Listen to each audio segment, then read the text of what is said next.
Hi guys, with recent updates to some of my older work, I've been retaking a lot of my renders and learned a few lesser known tips that I wanted to share with you, as well as the overall techniques that I use.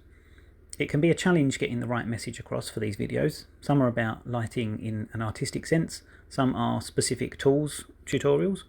This one is going to be about how to show your work, how to light assets for your portfolio, marketplace stores or animations, and although it's not specifically about lighting an environment, a lot of the techniques cross over. I've recently updated to Blender 4.5, but nothing is specific to that version. If you're on an older version, some things may just be in different places. I've also brought in this ship wheel asset I recently made, so we have a subject to light. The first stage of the lighting process I use is an HDRI. I use these in my default startup file because I greatly prefer using rendered with cycles to material preview with Eevee, but so I can show you the process, I've removed it. HDRI stands for High Dynamic Range Image. Think of it as a panoramic photo, the pixels of which are used to calculate lighting values, creating the effect that your model is in that environment and getting realistic reflections. There are many places you can get free HDRIs online, such as Polyhaven, HDRI Skies, Ambient CG, Polygon and more. I personally use the 8K version of this one from Polyhaven. Once downloaded, you need to load it into Blender. Go to the World Properties panel, click the dot next to your colour and select Environment. In the new options that appear, click Open and find your HDRI.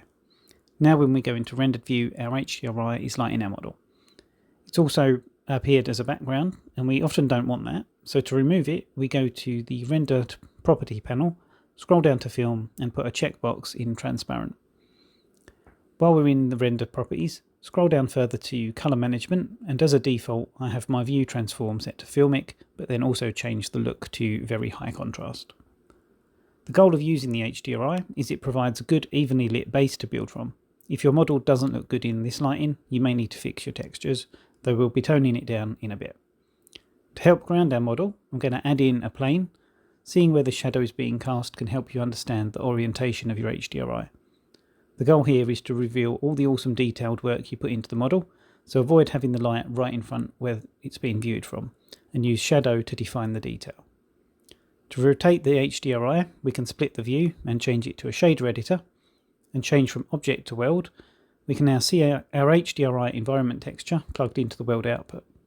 If we select out the texture and press Ctrl T, with the Node Wrangler add-on enabled, this gives us mapping coordinates and we can use the Z rotation to change the orientation of the HDRI. You can also use the X and Y rotations to change the elevation and shorten the cast shadows. You've probably heard of 3-point lighting, but if you haven't, the basics are you have 3 lights, a main, usually called a key, a fill for the side the main doesn't hit, and a rim light to separate it from the background.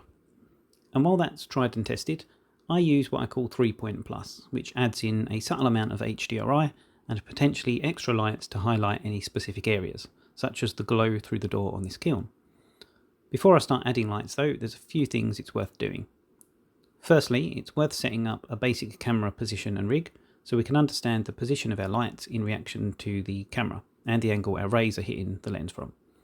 The way I always do this is add a camera and clear its rotation, rotate it 90 degrees on the X-axis and put it back on the Y.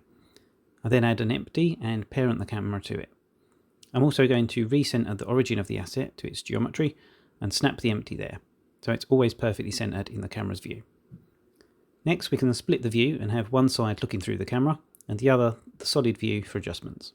I'll usually rotate the empty 30 to 45 degrees on the Z axis and the same upwards in the local X by pressing X twice. Then lastly I'm going to drop the HDRI strength to 0 so I can work on each light one at a time and see how it's contributing. I find setting up my 3 lights in reverse, starting with the rim, gives the best results, as it's often the hardest light to balance when the other 2 are in play. The main 2 lights that I'll use for a rim light are a point or area. My logic here is if the subject is something sitting on the ground, I'll use a point as it makes sense that it's only being lit from above. But an asset that's just floating in space, I'll probably use an area light scaled wide or tall so that the light wraps around nicely on the object. For this ship's wheel, there's a lot of curved geometry for the light to wrap around, so a wide area light will be the best option. One thing to note with all lights is the size affects the softness of the shadows, with larger giving softer shadows and smaller giving sharper. For our rim and later fill lights, I'll be disabling shadows, as I think it looks nicer not to have too many competing shadows on an object. The goal at this stage is to set up the position and shape of the light and adjust its power so that it's revealing just a little detail around the edges of the object. If it's looking too even, you can rotate the rim light slightly more to one side. An easy way to do this is to change the pivot point to the 3D cursor and rotate it on the Z-axis. The asymmetry often makes it look more dynamic and interesting. To stay organised, I'll rename the lights as I go, and for now turn off the rim light. For the fill light, I use a spotlight for the fall off, which for now I'll raise it up on the Z-axis. Increasing the blend to the max softens the edge shadow, and while we're at it we can disable the cast shadows. The purpose of the fill light is to reveal the areas that would be in shadow from the key light, so its position is usually the opposite angle relative to the camera of where the key light will come from.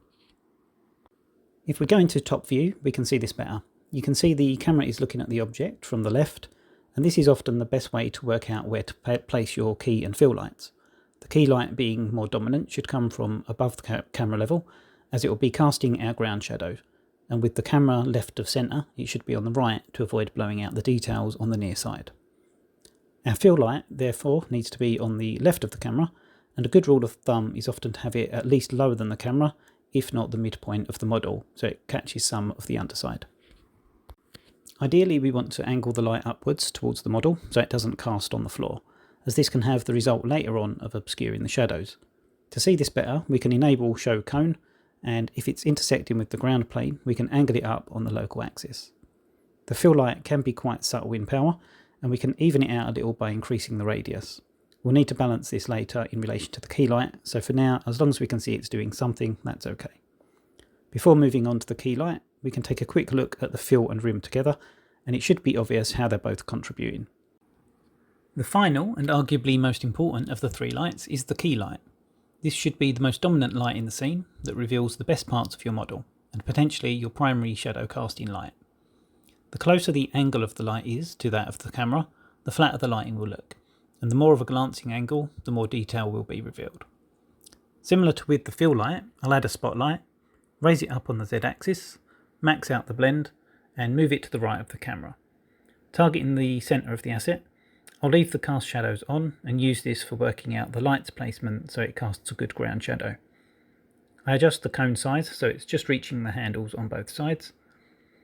The key light should do most of the heavy lifting for the asset, with the fill light as support removing any areas that are in complete shadow, and the rim giving just a slight separation from the background. It's a good idea to increase the radius of the key light to soften the cast shadows, unless your asset is being depicted as outdoors in direct sunlight. With the three lights done, I want to bring back in the HDRI, and you can immediately see this causes a problem with a double shadow. The HDRI acts as direct lighting, like a sun, and isn't the result I want. There's a fix for this, though I will say it occasionally doesn't work. If we go into the shader editor and switch from object to world, we can select the environment texture and its strength, and use the Ctrl-Shift-D to duplicate it while still connected. Again, holding Ctrl and Shift and dragging the middle mouse button over the two strength nodes, we can run it through a mix shader. Next, add in a light path node and use Is Glossy Ray for the factor. If we now drop the top strength value to 0, it removes the shadow cast by the HDRI, and we can increase the bottom strength value to get more of the environment reflections coming back in. Using this method often results in fireflies in your render. To fix this, go to Render Properties panel, under Light Paths, and gradually increase the direct light clamping until they are gone. You'll often want a value between 5 and 10.